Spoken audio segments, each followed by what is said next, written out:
अस्सलामुअलैकुम फ्रेंड्स। तो आज का व्लॉग स्टार्ट कर रही हूँ सुबह नाश्ते से। मैंने नाश्ता कर लिया है। तो ये भी मेरी सास का नाश्ता है। तो उन्होंने आज पाए खाने थे, तो उन्होंने हस्बैंड को बोला कि जाओ पाए ले आओ। तो वो फिर ऑफिस जाने से पहले मुझे पाए दे गए। तो अब मेरे साथ रोटी बना ली थी और साथ में जो है पाए गर्म करके अब उनको दे रही हूँ।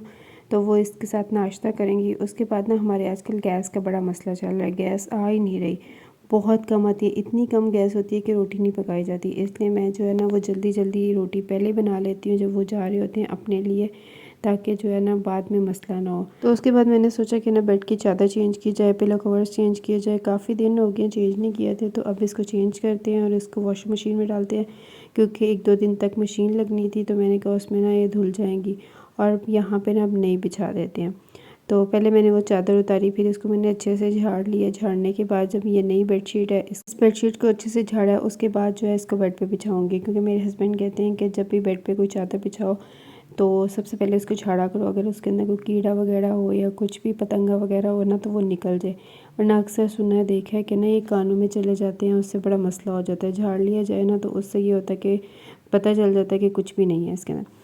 तो अब जो है मैंने झाड़ के इसको अच्छे से इस पर डाल दिया है। अब इसके कॉर्नर्स वगैरह भी सारे ठीक कर दिए हैं। तो अब इसको जी डालते हैं बेड के अंदर। फिर साथ में मैंने पिलो कवर्स भी जो है वो चढ़ा दिए थे, तो अब पिलो कवर्स यहाँ पे रखते हैं और जी बेड मैंने समेट दिया है। तो फिर उसके बाद मुझे याद आया कि मैंने ना लहसुन अदरक का पेस्ट बनाना था, वो बनाया नहीं है, तो वो ख़त्म हो गया हुआ था।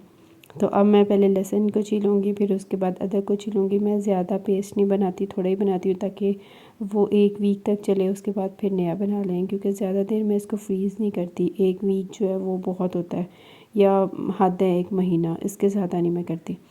तो अब मैंने लहसुन को भी छील लिया था, अदरक को भी छील लिया था। तो अब इन दोनों को जो है ना मैंने ग्राइंडर में डाला था। फिर उसके अंदर डाला मैंने थोड़ा सा ऑयल। पानी नहीं मैं डालूँगी, मैं इसके अंदर ऑयल ही डालूँगी। अब इसको अच्छे से ग्राइंड करेंगे, क्योंकि हमने पानी नहीं डाला तो ये थोड़ा टाइम लगेगा। तो इसको अच्छे से ना काफ़ी देर जो है ग्राइंड करते रहेंगे। अब ये अच्छे से ग्राइंड हो गया है। तो अब इसका पेस्ट बन गया था। तो फिर मैंने एक शॉपर लिया है, शॉपर के ऊपर ना 1 टेबल स्पून जो है ना ये डालती गई हूँ, क्योंकि एक हांडी में जितना डलता है ना, मैं उस हिसाब से जो है इस तरह ये बॉल्स बना लेती हूँ। और इस तरह आसानी होती है कि जब भी सालन में डालना हो, एक बॉल निकाला और उसके अंदर डाल दिया। फिर उसके अंदर जो बाकी बचा था वो मैंने एक ये डिस्पोजेबल जो है बॉक्स इसके ये लिया है, इसके अंदर सारा डाल दूँगी और इसको जो है ना मैं कवर करके फिर ना फ्रीज़र में रख दूँगी। इसके अंदर पानी इसलिए नहीं डाला क्योंकि नमी आ जाती है और उसमें ना बैक्टीरिया का ख़तरा होता है। तो इस वजह से इसमें पानी की बजाय ना सिर्फ ऑयल डालें और ग्राइंड करें ना, वो फ्रेश रहता है ज़्यादा देर तक। अब इसको फ्रीज़र में रख देते हैं।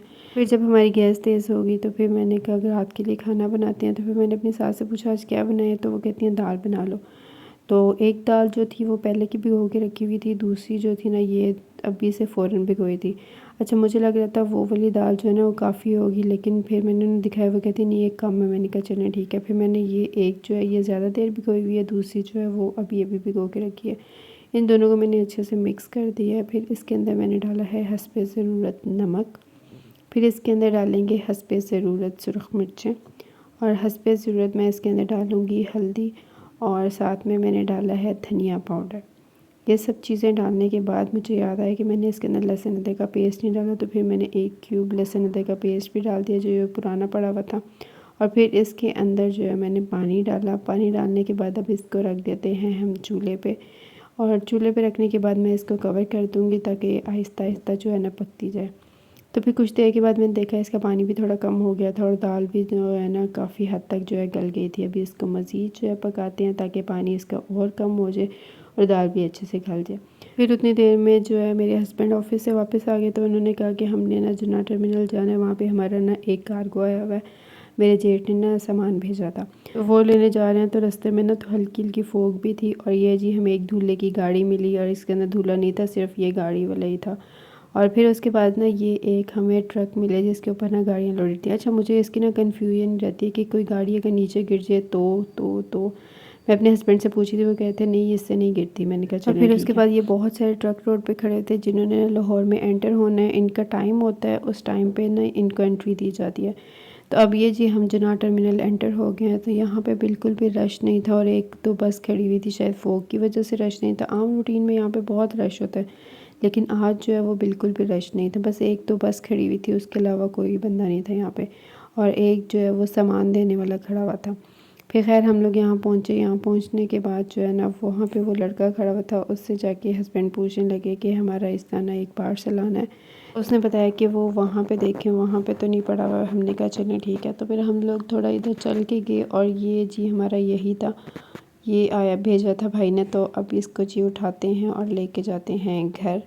अच्छा, इसको लेके जा रहे थे, रास्ते में जी ये हमें एक कुत्ता मिला। अच्छा, इस बेचारे को ख़ारिश हो रही थी और ये देखें क्या मस्त ख़ारिश कर रहा है, वाह। फिर उसके बाद हम हस्बैंड जो है ना इसको जो है ना वो गाड़ी में रख रहे थे। मैं उसको देख रही थी, अभी ख़ारिश आई है, ख़त्म हो गया, पर उसको ख़त्म हो गई हुई थी। अच्छा, तो अब जी गाड़ी के अंदर रखेंगे वो बोरा, और मुझे कह रहे थे कि तुम जाके अंदर बैठो। मैंने कहा मैं बैठ जाती हूँ, आप इसको रखो तो सही। फिर उसके बाद जी अब बैठते हैं और फिर मैं ना सोच रही थी अब रास्ते में से क्या क्या चीज़ें ली जाएँ। फिर हस्बैंड को बताया मैंने कि ना मैंने रास्ते में से ना कुछ फ्रूट लेना है तो वो लेते जाएँ। तो उन्होंने कहा चलो ठीक है। तो अभी भी ना रास्ते में बहुत ज़्यादा ट्रैफिक थी और बहुत ज़्यादा ये ट्रक थे, आधी से ज़्यादा रोड तो इन ट्रकों ने मली हुई थी। तो इनकी बहुत लंबी लाइन लगी हुई थी, इनको एंटर अभी नहीं होने दे रहे थे, इनका भी टाइम नहीं हुआ था। तो इस वजह से ये सारे जो है ना यहाँ पे खड़े करके जो है ना इनके ड्राइवर्स जो थे वो बाहर आए हुए थे और वो जो है मौसम इंजॉय कर रहे थे। यहाँ पे बहुत ही ज़्यादा रश था। अच्छा, दूसरी साइड पे ना KFC था, तो मैंने सोचा कि देखा जाए कि KFC पे ना रश है कि नहीं है।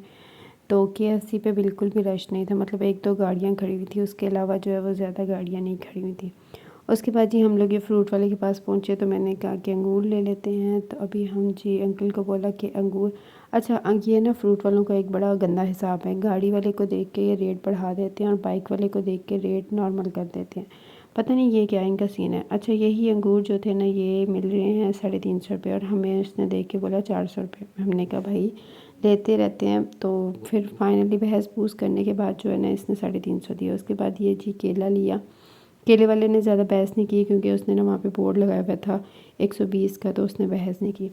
तो केला और अंगूर लेने के बाद जी अब हम चलते हैं अपने घर। तो यहाँ पे भी हल्की हल्की फोग थी, ज़्यादा नहीं थी। आहिस्ता आहिस्ता जो है वो ज़्यादा हो जाएगी क्योंकि आजकल मौसम थोड़ा चेंज हुआ हुआ है, तो इस वजह से। तो अब यहाँ पे रास्ते में हमें एक शादी हॉल नज़र आया। आजकल शादियाँ बड़ी हो रही हैं, इतनी सर्दी है उसके बावजूद लोग शादियाँ कर रहे हैं, पता नहीं क्यों कर रहे हैं।